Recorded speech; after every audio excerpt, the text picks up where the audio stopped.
TBIG, pemain utama infrastruktur jaringan telekomunikasi di Indonesia, menawarkan obligasi berkelanjutan 7 tahap 3 senilai sekitar 1,062 triliun.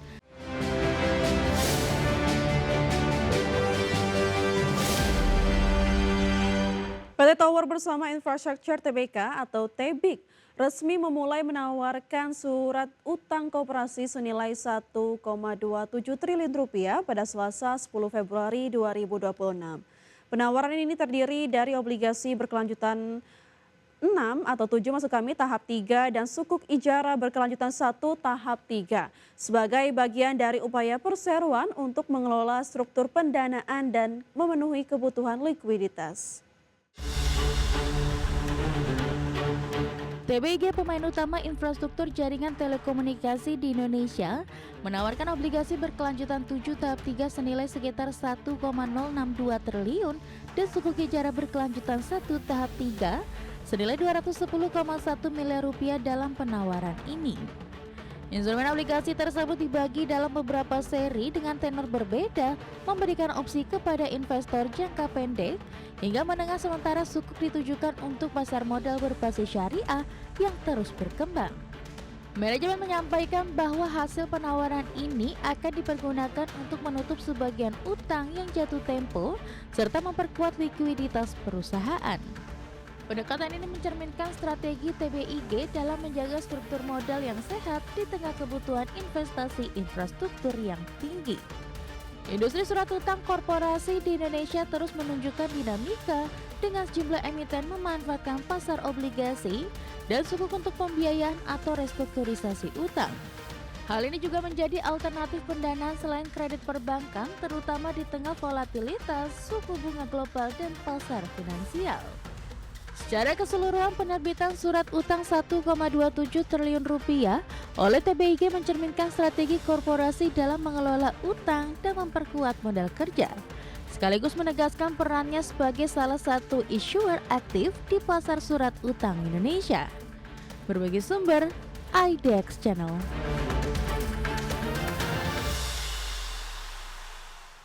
PT Aspirasi Hidup Indonesia Tbk atau ACES menyikapi momentum bulan suci Ramadan dan Lebaran 2026 dengan optimisme tinggi. Perseroan menilai periode ini historis mendongkrak permintaan dan aktivitas belanja masyarakat di segmen retail, rumah tangga, dan kebutuhan pokok. PT Aspirasi Hidup Indonesia Tbk, pemilik merek ASKO dan sejumlah format retail rumah tangga, menyatakan bahwa permintaan kebutuhan rumah tangga biasanya meningkat signifikan menjelang Ramadan dan Lebaran. Periode ini diharapkan menjadi salah satu momen penting bagi peningkatan penjualan dan perbaikan kinerja pada kuartal pertama 2026. Manajemen ACES mencatat bahwa secara historis periode Ramadan mendorong aktivitas belanja masyarakat, khususnya untuk produk kebutuhan rumah tangga, peralatan rumah, dan gaya hidup harian yang relevan dengan perayaan tersebut. Selain sentimen musiman, analis pasar juga melihat potensi kinerja ACES bertumbuh seiring optimisme pasar terhadap konsumsi rumah tangga di awal tahun, namun tetap mencermati tantangan daya beli. Strategi ACES juga mencakup pengembangan merek dan pembukaan gerai untuk memperluas jangkauan pasar, termasuk ke wilayah yang belum terlayani secara optimal. Pendekatan ini diharapkan membantu memaksimalkan potensi pertumbuhan dari peningkatan belanja musiman tersebut. Secara keseluruhan, ACES memanfaatkan momentum Ramadan dan Lebaran sebagai peluang untuk memperbaiki fundamental kinerja dan memperkuat penetrasi pasar retail rumah tangga, sambil tetap memperhatikan dinamika daya beli dan perilaku konsumen sepanjang 2026. Berbagi sumber, IDX Channel. Emiten teknologi PT Bukalapak.com Tbk atau Buka kembali menyesuaikan jadwal penyerapan dana hasil penawaran umum perdana atau IPO. Hingga akhir tahun 2025, perseroan masih menyisakan dana sebesar 4,3 triliun rupiah yang kini disimpan dalam instrumen deposito hingga surat berharga negara.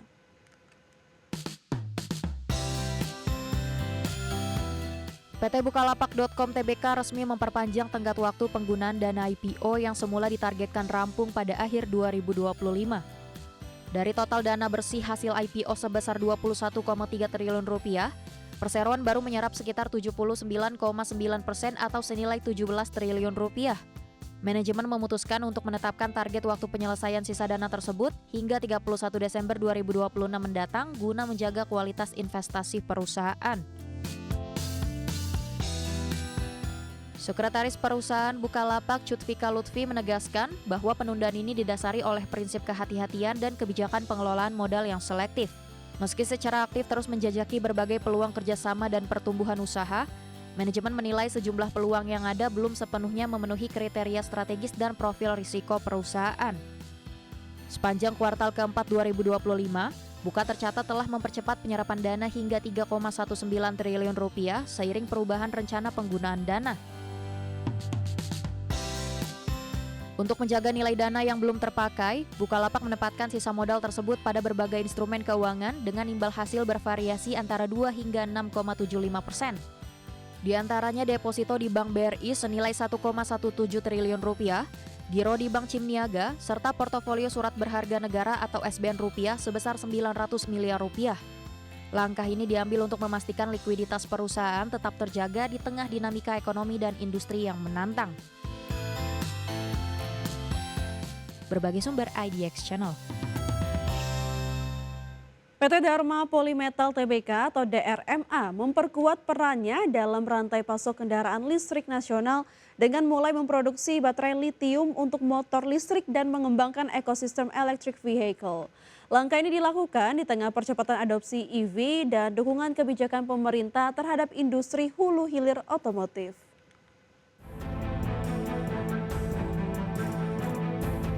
PT Dharma Polymetal Tbk dikenal sebagai emiten komponen otomotif yang memproduksi berbagai suku cadang untuk motor dan mobil. Kini perusahaan mengembangkan baterai litium lokal dan solusi energi bagi motor listrik roda 2, bagian dari perluasan bisnis ke segmen EV. DRMA menilai komponen baterai menjadi elemen kunci bagi pertumbuhan ekosistem kendaraan listrik di Indonesia, sekaligus membuka peluang pertumbuhan jangka panjang di luar segmen otomotif konvensional. Strategi ini ditempuh melalui penguatan kemampuan manufaktur, diversifikasi produk bernilai tambah, serta integrasi ekosistem bisnis yang mendukung EV, mencakup inovasi baterai dan komponen kendaraan listrik lainnya. DRMA telah menampilkan inovasi baterai litium yang dikembangkan sendiri pada ajang otomotif besar, menegaskan komitmen perusahaan untuk menjadi pemain lokal di industri EV yang terus tumbuh. Pengembangan baterai ini sejalan dengan momentum nasional meningkatnya permintaan terhadap kendaraan listrik, serta dukungan pemerintah yang memperkuat insentif bagi produksi komponen lokal. Produk baterai yang lebih ringan dan tahan lama ini diharapkan menarik minat pelaku industri serta konsumen EV. Langkah DRMA masuk ke pasar baterai motor listrik ini juga mencerminkan upaya memperluas portofolio usaha di tengah dinamika industri otomotif dan tren mobilitas bersih. Perusahaan melihat peluang baru dalam menghasilkan pendapatan dari lini produk EV sambil memperkuat fundamental bisnisnya di masa depan.